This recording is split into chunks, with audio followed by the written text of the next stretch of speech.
ఇందులో డైలాగ్ విన్నాము, ఇచ్చిపడేసే గోత్రం అండ్ అలాగే ఇరగదీసే నక్షత్రం అని. అలాగే హరీష్ శంకర్ గారికి అలా మనం ఇమోషనల్గా ఒక గోత్రం ఇవ్వాలి అంటే ఏ గోత్రం ఆయన కరెక్ట్గా సూట్ అవుతుంది? అతనికి ఇచ్చిపడేస్తాడు, అతను ఇచ్చిపడేసే గోత్రం. ఎందుకంటే అసలు ఏది ఊరుకోడు. నేను ఏదైనా చెప్పినా కానీ వెంటనే దానికి కౌంటర్ ఇచ్చేసి ఏది నన్ను ఒప్పించడం తప్ప అతను అనుకున్నదే చేశాడు. అతను దగ్గర అది ఉంది, ఆ స్కిల్ అతనికి.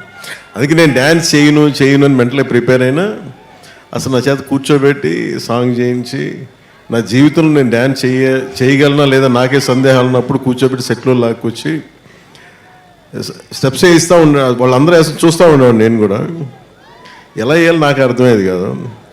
ఏదో మా వాళ్ళందరూ కోప్పడితే డ్యాన్స్ అయిపోతున్న భయంతో చేస్తాను డ్యాన్స్. ఖచ్చితంగా ఒక మాట అంటే ఉంచుకోడు ఒంటి మీద, ఇచ్చేయాల్సిందే. అలాగే ఏదైనా అనుకుంటే చేంజ్ చేస్తాను.